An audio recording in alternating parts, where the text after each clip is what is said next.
आपने कहानियां तो बहुत सुनी होंगी, लेकिन ये कहानी कुछ अलग है। मैं वादा करता हूं कि अगर आप इस कहानी के आखिरी तक बने रहें तो आप हमारे चैनल को सब्सक्राइब करके ही जाएंगे।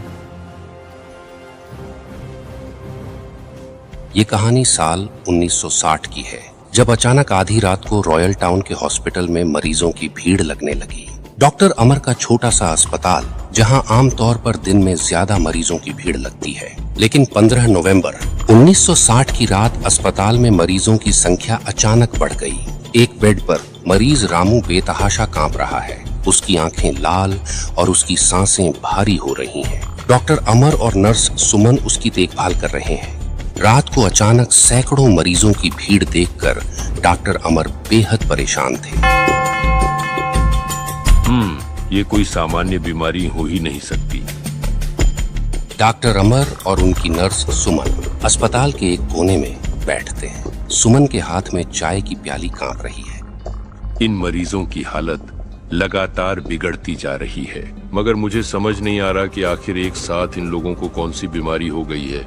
हमें गांव वालों को चेतावनी देनी होगी। डॉक्टर अमर ने लोगों को सावधान करने के लिए बोल तो दिया था, मगर उन्हें ये नहीं पता था कि हालात उनके समझ से कई गुना ज्यादा बिगड़ गए हैं। रॉयल टाउन के बगल में एक छोटा सा गांव, जहां रात में अचानक कुछ लोग हिंसक हो जाते हैं। लोग एक दूसरे पर हमला करने लगे। गांव में चीत्कारें और चीखें गूंजने लगती हैं। महिलाएं और बच्चे अपने घरों में छिपने की कोशिश कर रहे हैं। कुछ लोग, जिन्होंने अपने दरवाजे बंद कर लिए हैं, खिड़कियों से बाहर देख रहे हैं और घबराहट से कांप रहे हैं। गांव का मुखिया कुमार अपने दरवाजे पर खड़ा बाहर का नजारा देख रहा होता है कि तभी एक आदमी, जिसका नाम राजेश था, उसके पास भागते हुए आया और बोला, मुखिया जी, गांव के लोग पागल हो गए हैं। लोग एक दूसरे पर हमला कर रहे हैं। आखिर क्या हो रहा है ये सब? उस आदमी की डरी हुई शक्ल देखकर पहली बार कुमार बोला, हम सब मिलकर इसका सामना करेंगे। हमें जल्दी से कुछ करना होगा। कुमार, राजेश और उनका परिवार अपनी हवेली से भागकर एक पुराने खंडहर में शरण लेते हैं। खंडहर का दरवाजा पुराना और जर्जर है। तभी राजेश की पत्नी सुनीता घबराहट में बोली, क्या हम यहाँ सुरक्षित हैं? सुनीता, हम यहाँ सुरक्षित हैं।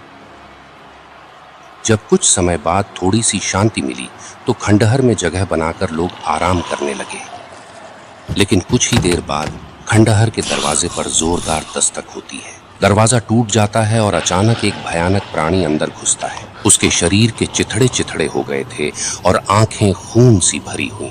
राजेश और उनका परिवार घबराहट में है। बच्चे रोने लगते हैं और सुनीता अपने पति से चिपक जाती है। जॉम्बी के चेहरे पर अमानवीय हंसी होती है और वो धीरे धीरे उनकी ओर बढ़ता है। तभी कुमार ने कोने में रखी हुई लाठी उठाई और बोला, हमारे पास और कोई रास्ता नहीं है। हथियार उठाओ, हमें लड़ना होगा।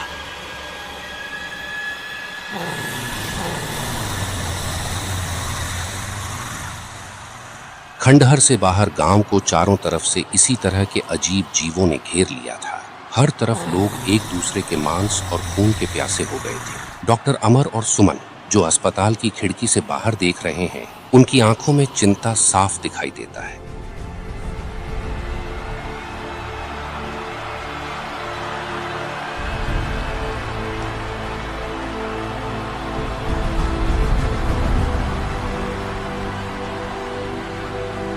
हमें इस महामारी का कारण जानना होगा और इससे लड़ने का कोई रास्ता निकालना होगा।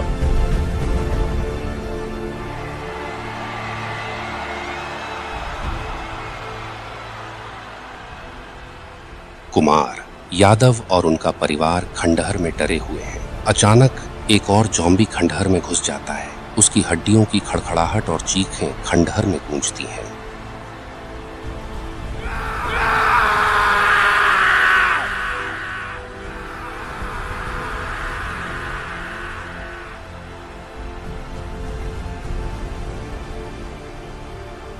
दोस्तों, ये एपिसोड समाप्त हुआ, मगर आगे के एपिसोड जल्दी ही आने वाले हैं। आपसे बस एक छोटी सी रिक्वेस्ट है कि आप हमारे चैनल को सब्सक्राइब करना ना भूलें। कहानी अच्छी लगी हो तो सब्सक्राइब कीजिए हमारे चैनल यूए सीरीज को।